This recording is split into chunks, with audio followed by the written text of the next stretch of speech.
ఈ దినమున మనము దేవుడు మనకు దయచేయు జీవ కిరీటాన్ని పొందుటకు మనము ఏ రీతిగా ఉండాలి, ఈ లోకంలో మనం జాగ్రత్త కలిగి ఏ విధంగా ఉండాలి అనేటటువంటి విషయాల్ని పరిశుద్ధ గ్రంథం నుండి మనం ధ్యానం చేసుకుందాం. అయితే మొదటిగా చూడమ్మా, పేతురు రాసిన మొదటి పత్రిక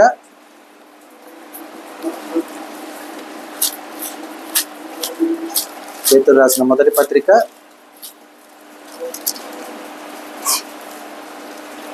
5వ అధ్యాయము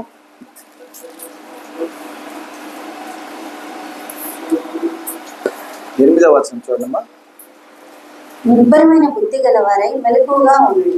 మీ విరోధి అయిన అపవాది గర్జించే సింహం వలె ఎవరిని మెరుగుదనా అని వెదుగుచూ తిరుగుచున్నాడు.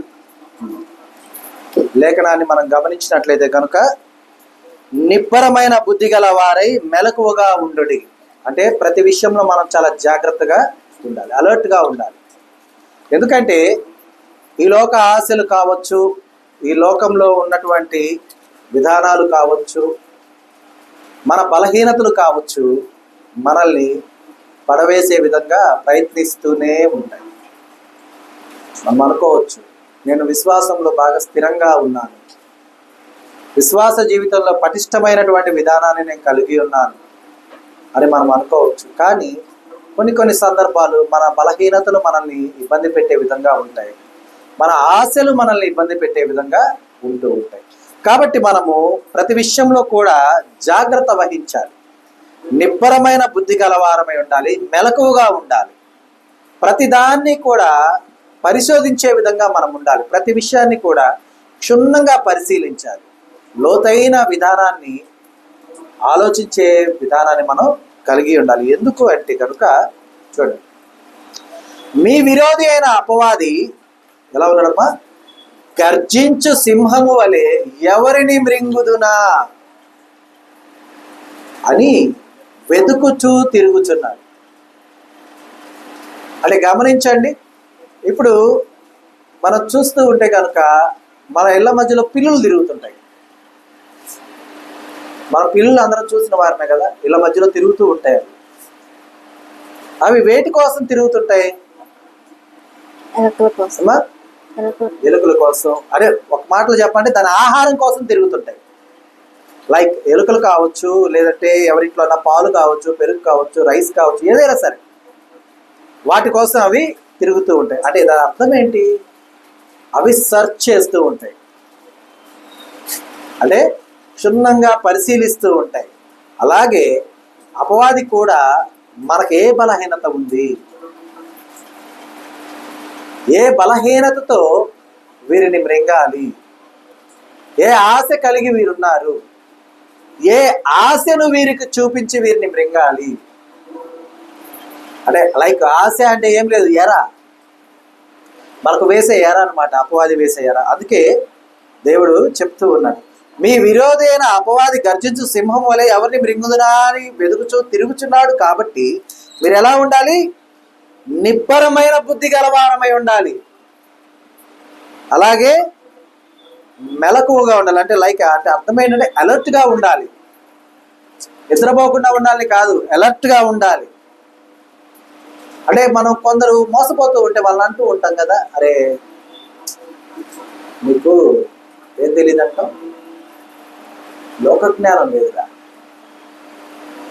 చిన్న విషయాల్లో మనల్ని ఎవరైనా మభ్య పెట్టేశారనుకోండి, వెంటనే ఎవరన్నా కొద్దిగా అవేర్నెస్ కలిగిన వాళ్ళతో మనం ఈ విషయం చెప్పినప్పుడు వాళ్ళు ఇంకా ఇలా ఉంటే ఎలా అంటారు, ఇంకా పిచ్చితనంగా ఉంటే ఎట్లా, లోకం ఎంత ముందుకు వెళ్ళిపోతుంది, టెక్నాలజీ ఎంత పెరిగిపోతుంది, అయినా కూడా నువ్వు ఇంకా ఇలాగే ఉన్నావే, లోక జ్ఞానం లేదా.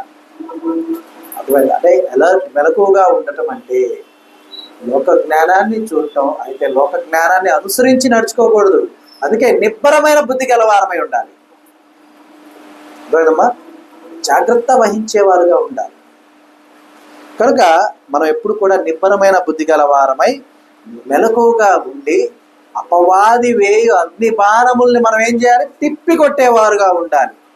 అయితే తిప్పికొట్టేటటువంటి వారుగా మనం ఉండాలంటే మన చేతిలో ఏముండాలి? ఒక డాల్ ఉండాలి కదా. ఆ డాలు ఏమై ఉండాలి? విశ్వాసం అనే డాలు పట్టుకొనుడి. అప్పుడు ఆ డాలు ఏం చేస్తుంది? అపవాది అగ్నిబాణములన్నిటినీ కూడా ఆర్పివేయగల శక్తిని మీకు ఇస్తుంది. అర్థమవుతుందమ్మా? కాబట్టి మనము చాలా జాగ్రత్తగా ఉండాలి. కనుక మనము నిబ్బరమైన బుద్ధి గల వారమే, మెలకువగా ఉండాలి. అపవాదిని క్లియర్గా వ్రాయబడి ఉంది, మీ విరోధి అయినా మీ అనుకూలుడైనా అని వ్రాయబడి లేదు. మీ విరోధి అయిన అపవాది. ఎందుకు విరోధి అయి ఉన్నాడంటే వాడు ఏం చేస్తాడో చూడండి. దానియేలు గ్రంథము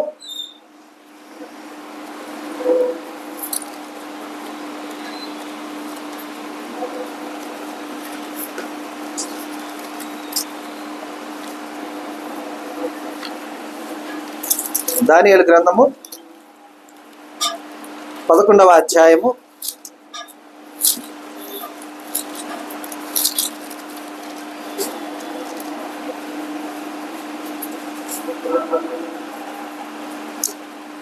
32వ వచనం చూడమ్మా. దానియేలు గ్రంథము 11వ అధ్యాయం 32వ వచనం చూడండి. అందుకు అతడు ఇచ్చకపు మాటలు చెప్పి నిబంధన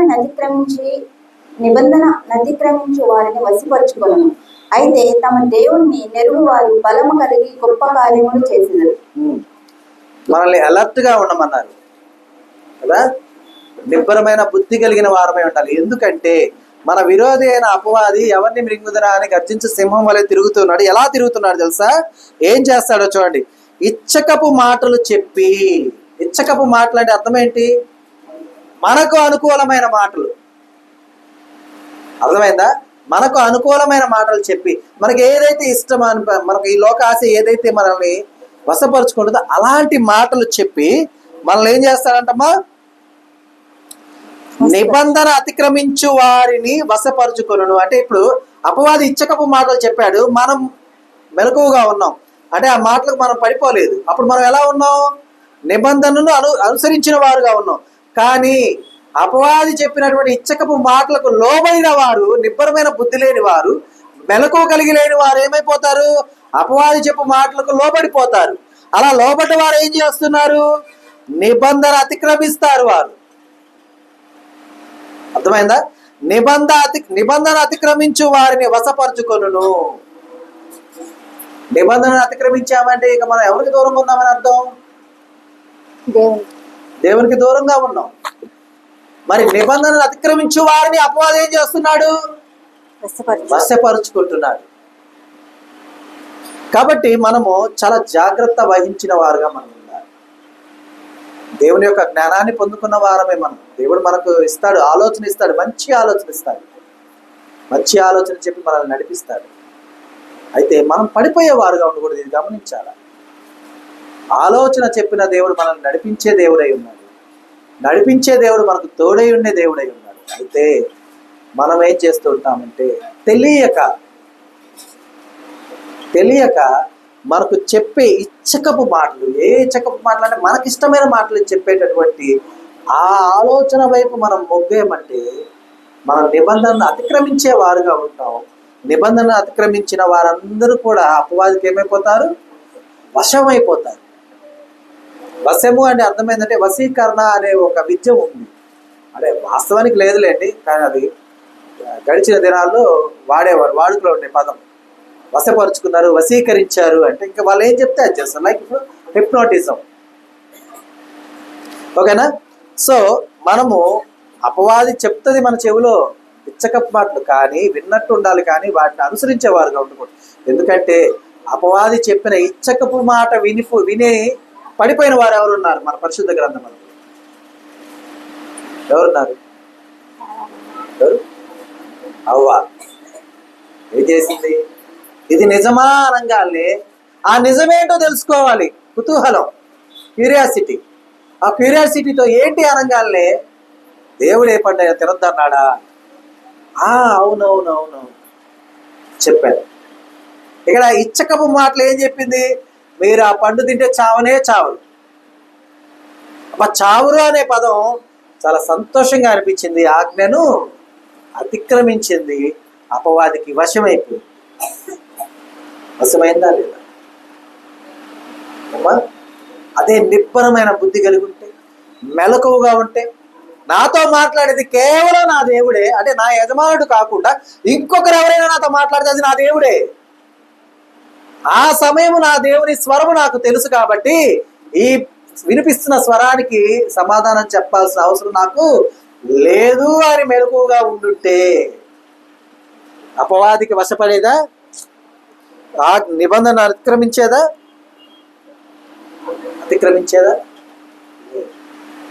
కాబట్టి మనం చాలా జాగ్రత్తగా ఉండాలి. ఆ రోజుల్లో కేవలం అవ్వ ఆదాములు ఇద్దరుంటేనే అపవాది ఈజీగా మోసం చేసేసిందంటే ఈరోజు చుట్టుపక్కల ఎంతమంది ఉంటున్నారు? ఎంతమంది మధ్యలో మనల్ని మభ్య పెట్టుటకైనను మోసపరచుటకైనను అపవాదికి ఈజీయా కాదమ్మా? చాలా ఈజీ. ఇద్దరు ఉన్నప్పుడే మోసం చేసేసిందంటే ఎంతమంది ఉంటే ఎందుకు మోసం చేయదు? చూడండి, ఒక అబద్ధాన్ని ఒక్కరు చెప్తే అవతల వారు నమ్మకపోవచ్చు. అదే అబద్ధాన్ని 100 మంది చెప్తే నమ్మరా? అది నిజం కాదు, కానీ నిజములా రూపాంతరం చెందుతుంది. కాబట్టి అది మనం గమనించాలి. అర్థమైందా? అందుకే ఒక చక్కని కవి ఒక మాట చెప్పున్నాడు, మెరిసేవన్నీ కూడా బంగారం కావు. బంగారం కాదు, మెరుస్తున్నంత మాత్రం బంగారం కాదు అది. కానీ ఒక సత్తు దాన్ని తీసుకొచ్చి అందరూ బంగారం అంటే ఏమో నా కళ్ళు నన్ను భ్రమింపజేస్తున్నాయి, నిజమేనేమో అంట. అవునా కదా? కాబట్టి చాలా జాగ్రత్తగా అర్థమవుతుందా? సో మనం జాగ్రత్త వహించి ఉండాలి. అయితే చూడండి, దేవుడు ఏం చెప్తున్నాడు చూడండి, అయితే తమ దేవుని ఎరుగువారు బలము కలిగి గొప్ప కార్యములు చేసేదారు. మన దేవుని మనం ఎరిగిలేమా? మన దేవుని మనం ఎరిగి ఉన్నామా లేమా? ఆయన చేయ మహత్కార్యములు మనకు తెలియవా? ఆయన ఔన్నత్యం మనకు తెలియదా? ఆయన కృపా వాత్సల్యత మనకు తెలియదా? ఆయన ప్రేమ, ఆయన సంకల్పం మనకు తెలియదా? తెలుసా లేదా? తెలుసు. మరి అంత గొప్ప దేవుడు మనల్ని నడిపిస్తానికి, మనకు తోడై ఉండడానికి మెలకువగా ఉండండి. ఎందుకంటే నా స్వరము వినండి. మొదట నా స్వరము మీరు వినగలిగారా, ఇక మీరు మోసపోరు. ఆయన స్వరం మనం వినగలిగితే ఇక ఎన్నడూ మనం మోసపోము. ఎందుకో తెలుసా? పొరపాటున మోసంలో పడిపోబోతూ ఉన్నాం అనుకోండి, వెంటనే మన దేవుడు మనల్ని అలర్ట్ చేస్తాడు, గర్తిస్తాడు. ఇది కాదు నువ్వు నడవవలసింది, నువ్వు నడవవలసిన త్రోవ నేను నీకు బోధించదను. చెప్పాడు లేదా గడిచిన వారు? మనం ఏ మార్గంలో నడవాలో ఆయన మనకు తెలియజేస్తాడు.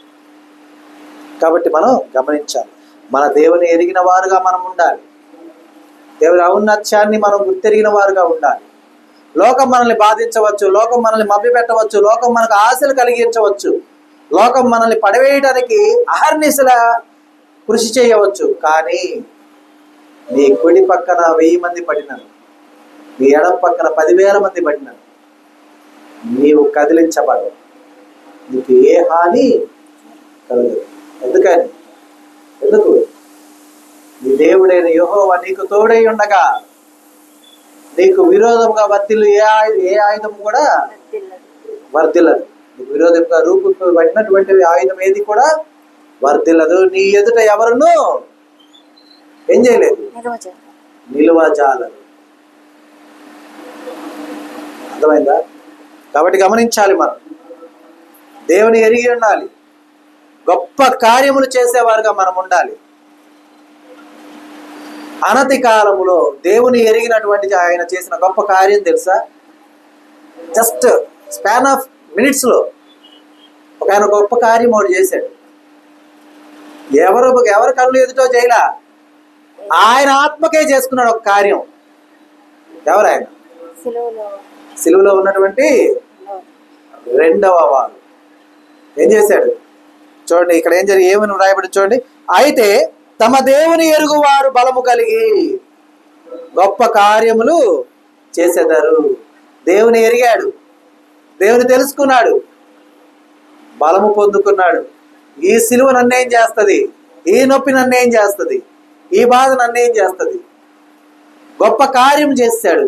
ఏం చేశాడు గొప్ప కార్యం? మారు మనసు పొందటమే, పరలోక రాజ్య ప్రవేశము దక్కించుకోవడం. అర్థమైందా? మరి ఇందాక పాడుతున్నా, నీవు నా తోడు ఉన్నావయ్యా, నాకు భయమేలా నా యేసయ్యా, నీవు నాలోనే ఉన్నావయ్యా, నాకు దిగులేలా నా యేసయ్యా, నాకు భయమేలా, నాకు దిగులేలా, నాకు చింతేలా, నాకు భీతియేలా, నీవు నా తోడు ఉన్నావయ్యా. మరి దేవుడు మనకు తోడై ఉంటే భయం ఏంటి, దిగులేంటి? అయితే దేవుడు మనకు తోడుగా ఉండాలంటే మనం ఏం చేయాలి? దేవుని ఎరిగిన వారుగా మనం ఉండాలి, దేవుని తెలుసుకున్న వారుగా ఉండాలి, దేవుని గుర్తించగలిగిన వారుగా మనం ఉండాలి. అందువల్ల ఆయన స్వరాన్ని గుర్తించగలిగిన వారుగా ఉండాలి. ఎందుకంటే చూడండి, రోజు అవతో మాట్లాడుతుంది ఎవరు? ఇద్దరు. ఒకరెవరు? దేవుడు. మరొకరు తన యజమానుడు. ఇద్దరి స్వరమే కదా రోజు వింటుంది. చూడండి, మనం కూడా చాలా కాలం తర్వాత ఎవరు మనకు ఫోన్ చేసి వెంటనే వాళ్ళ పేరు చెప్పేస్తాం.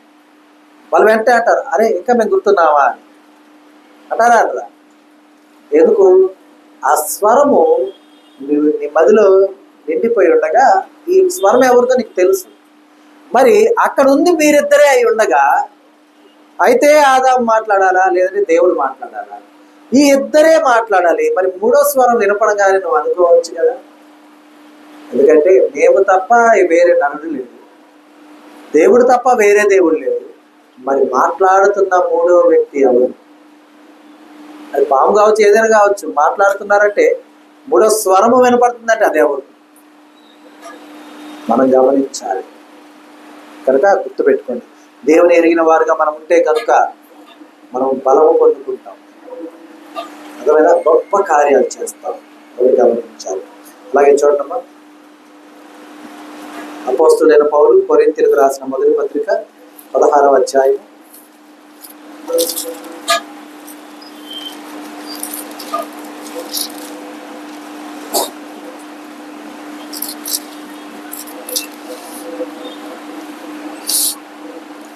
13-14 వచనాలు చూడండి. మెలకువగా ఉండుడి, విశ్వాసమందు నిలకడగా ఉండుడి, పౌరుషము గలవారై ఉండుడి, బలవంతులై ఉండుడి, మీరు చేయు కార్యములన్నీ ప్రేమతో చేయుడి. మెలకువగా ఉండుడి, అలాగే విశ్వాసమందు నిలకడగా ఉండుడి, పౌరుషము గలవారై ఉండుడి, బలవంతులై ఉండుడి, మీరు చేయు కార్యములన్నీ కూడా దేంతో చేయాలి? మనం ప్రేమతో చేయాలి. ప్రేమతో మనం చేసే ప్రతి కార్యం కూడా చేయాలి. అలా చేస్తే విత్తుతుంది ఏంటిది? ప్రేమేగా విత్తుతున్నా. కోసేది ఏంటిది? మళ్ళా ప్రేమనే కోస్తాక. ఎందుకంటే నీతి అనే విత్తనం విత్తితేనే ప్రేమ అనే కోత కోస్తాం. ప్రేమనే విత్తుతుంటే ప్రేమనే కోస్తామనేది. ఇందులో ఒకటి ఉంది కదా డైలాగ్ కూడా, ప్రేమిద్దాం దేవుడు, మహా అయితే ఏమైంది తిరిగి ప్రేమిస్తారు, అంతే కదా. ప్రేమ నీవు విత్తితే, ప్రేమ అనే పంట నువ్వు పోస్తూ ఉంటే ఏంటి దిగులు? చూడండి, ప్రేమ పాటలో యేసుని ప్రేమ ఎప్పటికీ మారని ప్రేమ. ఈ లోకంలో తల్లిదండ్రుల ప్రేమైన, బంధువుల ప్రేమైన, బిడ్డల ప్రేమైన, భార్యాభర్తల ప్రేమైన కొన్నేమో నీడవలే పోతాయి, కొన్నేమో వాడిపోతాయి, కొన్నేమో కరిగిపోతాయి. కానీ యేసయ్య ప్రేమ శాశ్వతంగా ఉంది. ఎందుకంటే ఎన్నడెన్నడూ మారని ప్రేమ. మరి ఆ ప్రేమ, వాడబారని ప్రేమ నువ్వు పంటగా కోస్తూ ఉంటే నీట సమృద్ధి కాదా? సమృద్ధి కాదా? కాబట్టి గమనించాలి, మనం చేసే ప్రతిదీ కూడా ప్రేమతో మనం చేయాలి. ప్రతి కార్యము కూడా మనము ప్రేమతో చేయాలి. ఇక మనం ఎలా ఉండాలి? మెలకువగా ఉండండి. ప్రతి విషయంలో మెలకువగా ఉండండి. మనం చెప్పుకున్నాం కదా, బాధ కలిగితే ఎదుటి వారి వలన నేనేమైనా పొరపాటు చేశానో అని మొదట మనల్ని ఆలోచించుకోమని, తర్వాత ఇంటెన్షనల్లీ వాళ్ళు చేశారా అనేది ఆలోచించాలి మనం. అర్థమవుతుందా?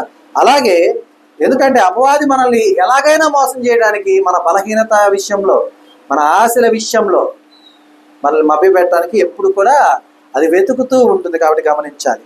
తర్వాత విశ్వాసమందు నిలకడగా ఉండాలి. విశ్వాసమందు ఎలా ఉండాలమ్మా? మనం నిలకడగా ఉండాలి. అంతేకాకుండా ఇంకా పౌరుషం గలవారమై ఉండాలి. అర్థమైందా? పౌరుషంగా ఉండాలి. దేవుని ఆరాధించుటకు ఏదైనా ఆటంకం కలుగుతూ ఉంటే, నా దేవుని ఆరాధించడానికి ఆ కలిగే ఆటంకాన్ని సైతం ఎదిరించగలిగిన వారుగా మనం ఉండాలి. ఆటంకాన్ని సైతం పక్కన పెట్టేవారుగా మనం ఉండాలి. అర్థమవుతుందా? కాబట్టి గమనించండి. ఇంకా బలవంతులై ఉండుడి. బలవంతులై ఉండాలంటే చాలా ఈజీ టాస్క్ ఉందిగా మన దగ్గర. ఇప్పుడు ఎలా బలవంతులు అవుతాం మనం? ఎలా కలుగుతాం? ఇందాకే కదా లేఖనం చెప్పుకున్నాం. దేవుని ఎరుగువారు బలము కలిగి ఉంటారు. మన బలహీనత మనకుంది. వన్స్ మనం దేవుని ఎరిగామంటే మన బలహీనత ఏందో ఆయన శక్తి ఏమవుతుంది? పరిపూర్ణం అవుతూ ఉన్నది. మరి పరిపూర్ణమైన శక్తిని దేవుడు మనకు దయచేస్తూ ఉంటే మన బలహీనులమా? శక్తి లేని వారమా?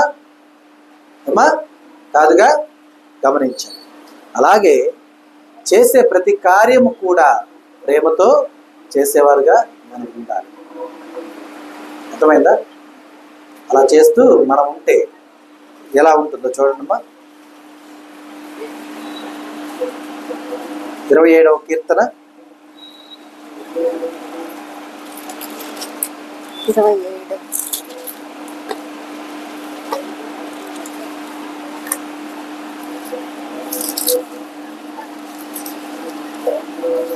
27వ కీర్తన 14వ వచనం చూడండి.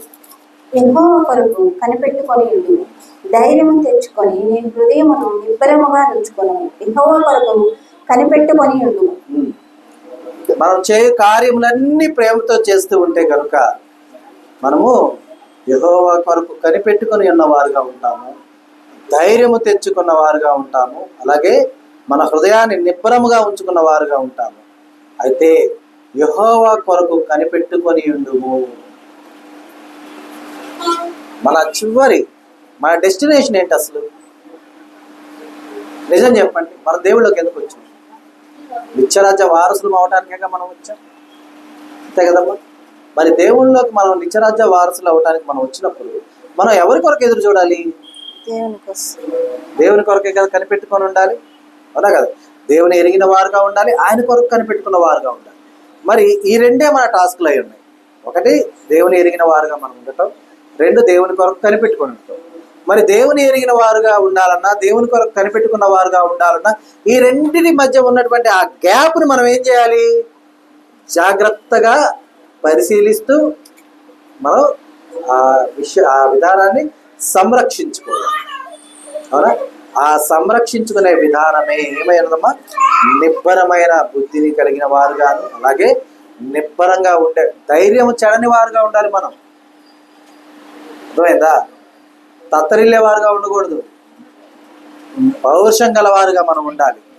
చూడండి, కాబట్టి దేవుని కొరకు కనిపెట్టుకుని ఉండేవారుగా మనం ఉంటూ, ధైర్యముగా ఉంటూ, హృదయమును నిబ్బరంగా ఉంచుకుంటూ యెహోవా కొరకు కనిపెట్టుకున్న వారుగా మనం ఉండాలి.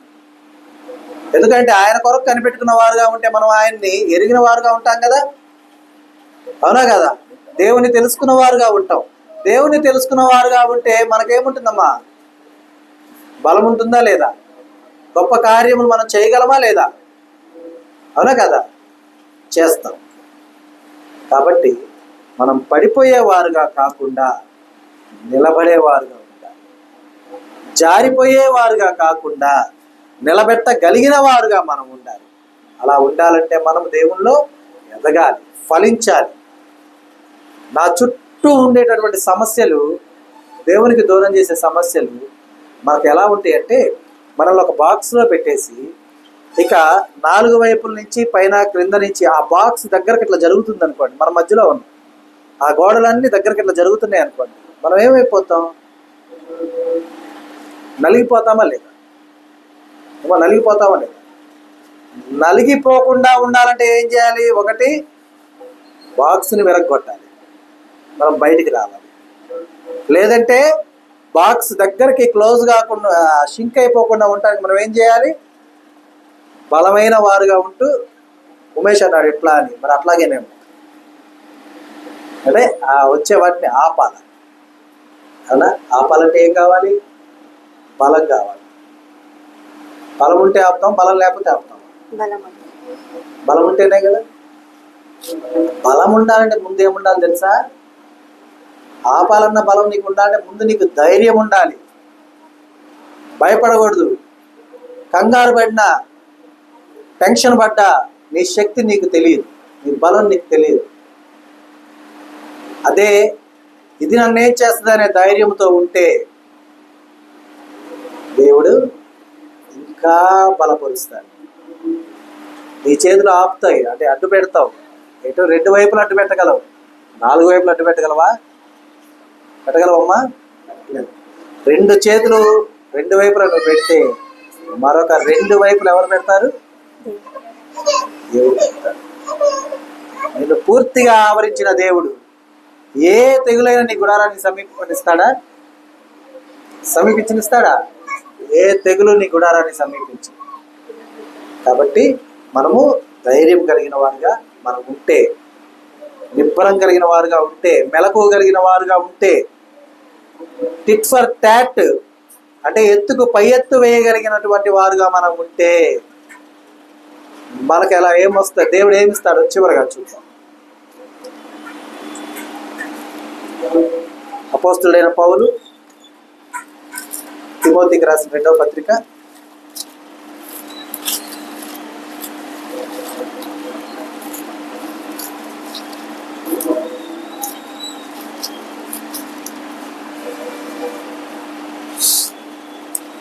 4వ అధ్యాయము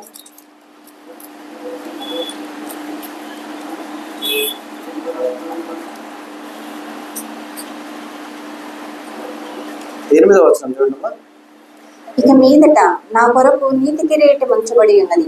ఆ దినమందు నీతిగల న్యాయాధిపతి అయిన ప్రభు అది నాకును, నాకు మాత్రమే కాకుండా తన ప్రత్యక్షతను ఆపేక్షించే వారికి అందరికీ అనుగ్రహించును. యెహోవా కొరకు కనిపెట్టుకొని ఉండుడి అంటే అర్థం ఏంటి? యెహోవా ప్రత్యక్షత కొరకు కనిపెట్టుకొని ఉండటం.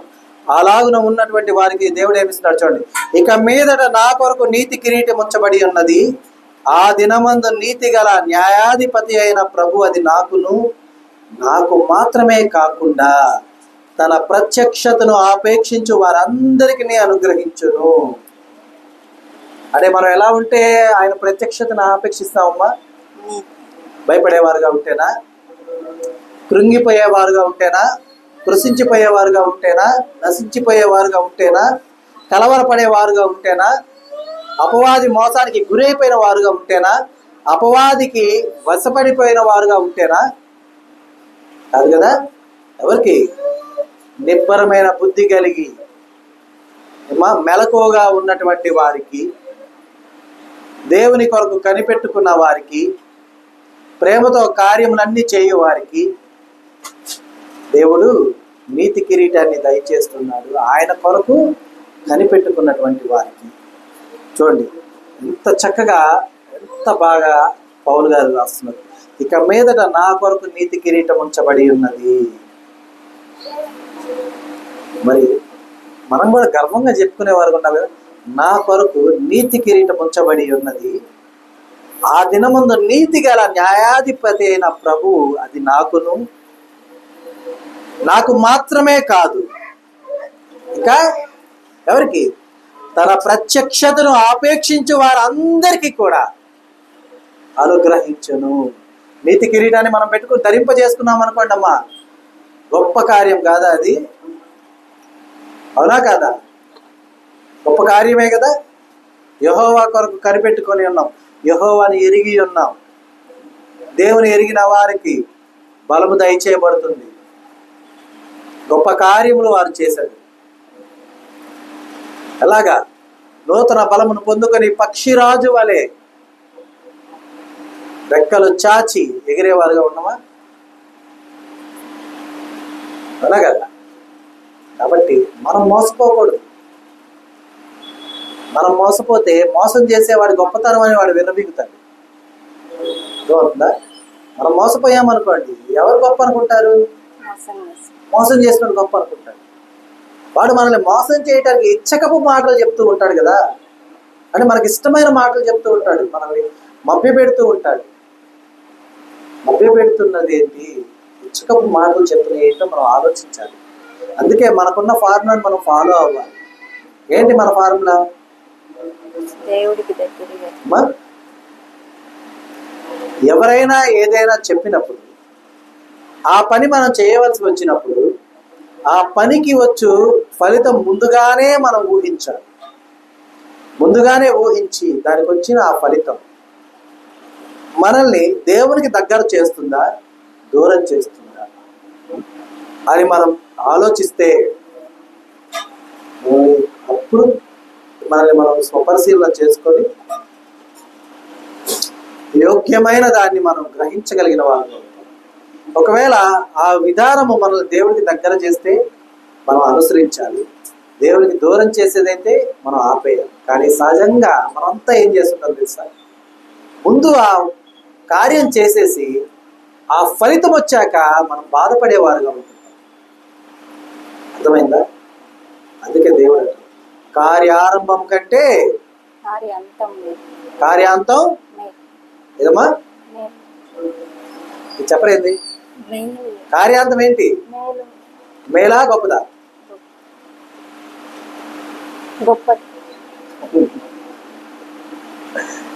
మేలైనదైనను గొప్పదైనదైనను కార్యాంతం ముఖ్యం. అర్థమైందా? ఎందుకు చెప్పాడు తెలుసా దేవుడు?